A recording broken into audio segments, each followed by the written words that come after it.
Hello, this is Dylan Miller on Daily Dose of Dylan, Google Podcasts, Spotify, Spreaker, or iHeartRadio. This is Dylan Miller on Daily Dose of Dylan. Alright, we got some good stuff today. I will predict who wins the remaining quarterback jobs, and I will count down. I'm going to predict this time. I'm going to try to predict what the top 10 will be for NFL.com. Like, I'm going to predict it. I'm not going to tell you who I think. Oh, by the way, I was going to switch, a kind of a switch up. I switched up my top 3 yesterday. So, you know my top 4 to 10. 10, TJ Watt, 9, Hopkins, 8, Adams, 7, Allen, 6, Kelsey, 5, Henry, 4, Donald. My top 3 now is 3, Brady, 2, Mahomes, 1, Rodgers. I think if it is truly the top 10 players of this year, Aaron Rodgers is number 1. I understand Brady was Super Bowl MVP and all, but honestly, Mahomes and Brady can be flip-flopped. You can have Brady at 1 or Mahomes at 1, whichever one you want. But I'm going to predict that later. But first, the Saints named Jameis Winston their starter. And really, I don't see what the... I don't see what the battle was in the first place. They have one proven quarterback on their roster, and that's Jameis Winston. And they got a good roster, but I've been positive about Jameis Winston in this past week.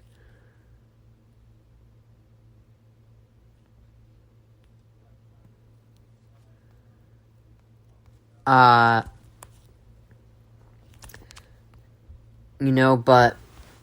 Jameis Winston, I was just positive about him because I thought it was so obvious that Taysom Hill shouldn't be the starter.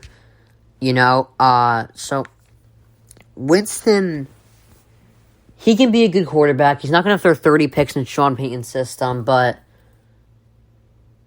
he's also not going to lead them to the Super Bowl. So he's not going to be their future. They're going to have to find another quarterback. But we'll see what happens there. So the Cowboys offensive coordinator, Kellen Moore, said that Dak Prescott is not on a pitch count and that they are... he should be healthy the entire season and not plagued by injuries.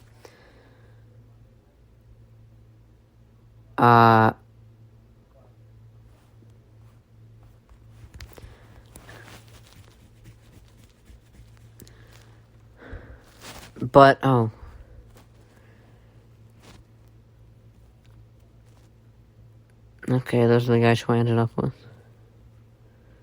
Wait, I already got this one. What the... Sorry. I just got a fantasy draft grade. So, but anyway, back to the Cowboys. Now, I thought they should easily win this division, but Washington also has a chance.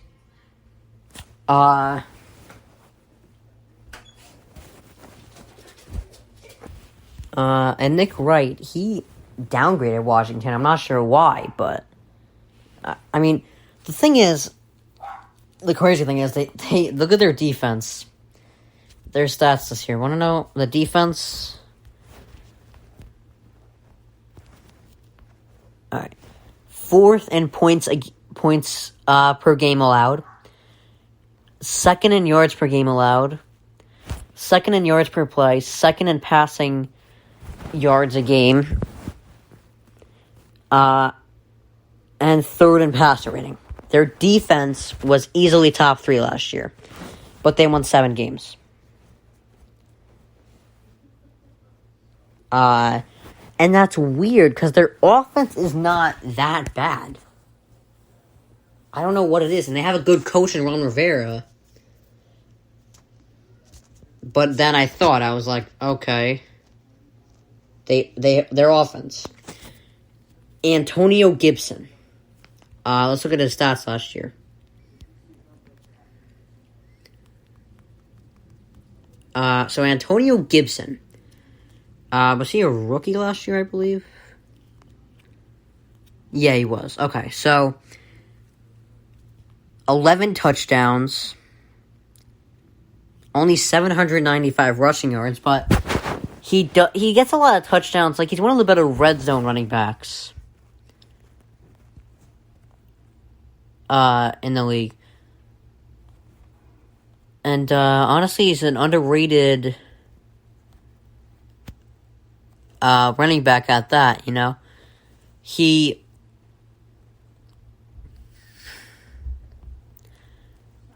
averaged, what is it?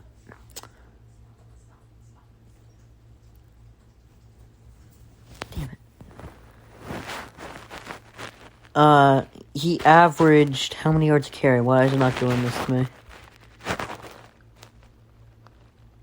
Alright, well, 57 yards a game, which tells you he's not this running back that goes off on like a 50-yard run. He gets in the red zone and scores his touchdowns. But he's a good running back. And will get you a lot of points on the board. McLaurin. I think McLaurin is a top 10 receiver.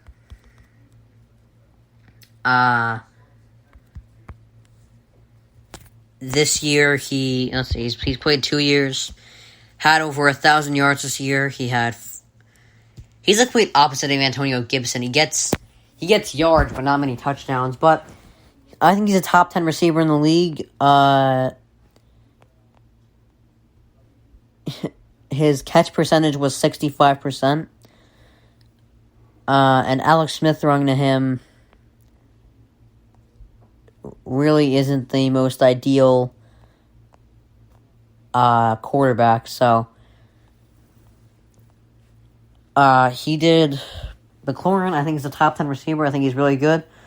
I think he's going to have a better year this year. He'll score more touchdowns and he'll get even more yards. You know, that's the thing with Gibson and McLaurin. They weren't the best, but they're definitely going to improve this year a lot. Curtis Samuel, he's okay. Didn't work out in Carolina, so he came to Washington. Not really high on him, but he's really the only guy on the offense other than the quarterback that I worry about. Okay, but then you have Logan Thomas. He obviously had the best year of his career last year. 66% catching percentage. I caught 72 of his 110 targets. And, you know, how many yards a target? 6 yards a target. 42 yards a game. He's also a tight end, so he's not going to rack up yards. He's going to get a lot of touchdowns. He got 6 touchdowns. He's a good tight end. 670 yards. Good tight end. I think he's going to have I don't know if he's going to have a breakout year next year, but I think he's going to be consistently like 6 to 8 touchdowns a year for a bit. So I like Logan Thomas. They have good players on their offense, not great players, you know? Logan Thomas is good. Gibson is good. McLaurin is good. So that should mean they have a good offense, right? Wrong, because they have... Who's their quarterback? It's like the Saints. Good offensive line, great running back, good receiving core, great defense. Who's their quarterback? It's going to be Jameis Winston. And even though he gets a lot of yards and touchdowns, Winston will still get a lot of interceptions, even if he throws, like 15. That's still a lot of turnovers. And I don't know if it's not the right quarterback to win a Super Bowl. Definitely not the right one to win that division. So they have Ryan Fitzpatrick. That's you know how much that weighs down their offense? The quarterback is like 75% of the offense's weight. And he weighs them down a lot. Like I said, good players on the offense, other than Fitzpatrick. But even though it doesn't sound like a big deal with only one guy not being good, it's a big deal because it's the quarterback, the most valuable asset on the team. So that's the worry here. I mean, their offense is not going to be... They're going to win some games. They're going to beat the Eagles. They're probably going to beat the Giants. But there's a reason they didn't win more than 7 games last year. Their offense was underwhelming. It wasn't their defense. And their defense is going to be better, but, they could... You could also argue their offense didn't need to be... They didn't have to be putting up, 27 points a game because their defense is so good, but, this year, I think it should be a neck-and-neck battle with Cowboys and Washington.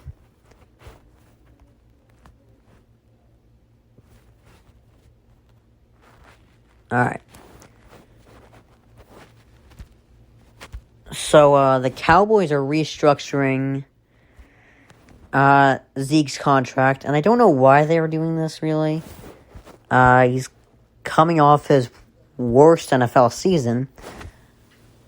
He had a career low in just about every stat relevant. Career low in rushing yards, career low in touchdowns, or tied for career low in touchdowns. A career low in rushing attempts. Wait, no, that's a lie. A career low in yards per game. That's career lows in just about everything relevant. Yards, touchdowns, yards a game. Career low in all of those. Why is he being rewarded for this? And I like that they're creating more cap space, but why don't you do it with, a Dak instead of paying Dak all that money? Why are you rewarding Ezekiel Elliott and keeping him on the team longer after his worst season? That doesn't make sense to me. I talked a lot of Cowboys this past week, and I've had some positive and negative things to say about them. But, this is definitely a negative. I don't know why they're rewarding Elliott for his worst season so far. Alright. So, Aaron Rodgers said that this year for the Packers, he said it's title town and it's disappointment. Let me rephrase. He said it's title town. They're in title town. It's championship or disappointment. And he said that he goes on to say that that's basically the mentality every year, but I think it applies to this year a lot more, because I think it is Super Bowl or bust this year for the Packers. If they don't win a Super Bowl, Aaron Rodgers is out, especially if they lose another NFC Championship game. He's either going to retire or has to be traded. He's either just going to say, I'm done with this team, because I'm not winning with them, or just saying I'm done in general, because he keeps losing.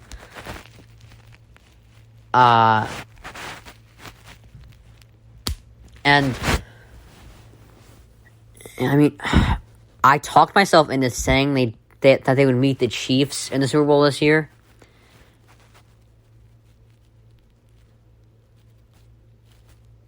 But I don't know. I don't know if it's going to happen or not. I hope it does. I hope the Packers beat them again. It would... Honestly, that's the quirkiest position to be in for Aaron Rodgers. They made the Super Bowl, but they lost to the best team in the league. Where do you go from there? Do you stay with the Packers? I don't think you would, because then it's going to be well, if we're just going to run into the Chiefs every year, then it's not worth it. But what else he can do is go to another team